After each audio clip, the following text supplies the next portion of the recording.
If you want any help with connecting with a lot of like manufacturers who can manufacture in India, let me know. I'll put you up. Yeah, with like a lot of them. Let's do it. That'd be great.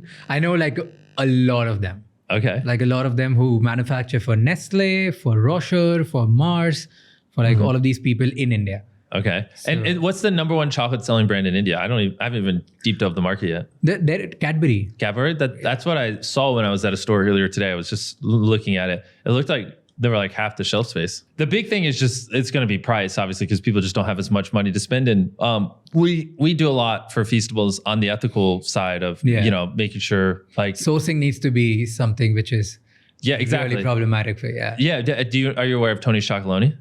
No. They're a chocolate company that ethically sources their cocoa, and we partnered with them. And so we have all our Feastable farmers. We use fair trade, and on top of that, we pay our farmers a living wage, and we do a lot of stuff like that. So, basically, Tony's Chocolonely, who we partnered with on their supply chain, Tony's Open Chain, they calculate here's how much it's a living income reference price. Here's how much a farmer needs to make to be able to make a living income.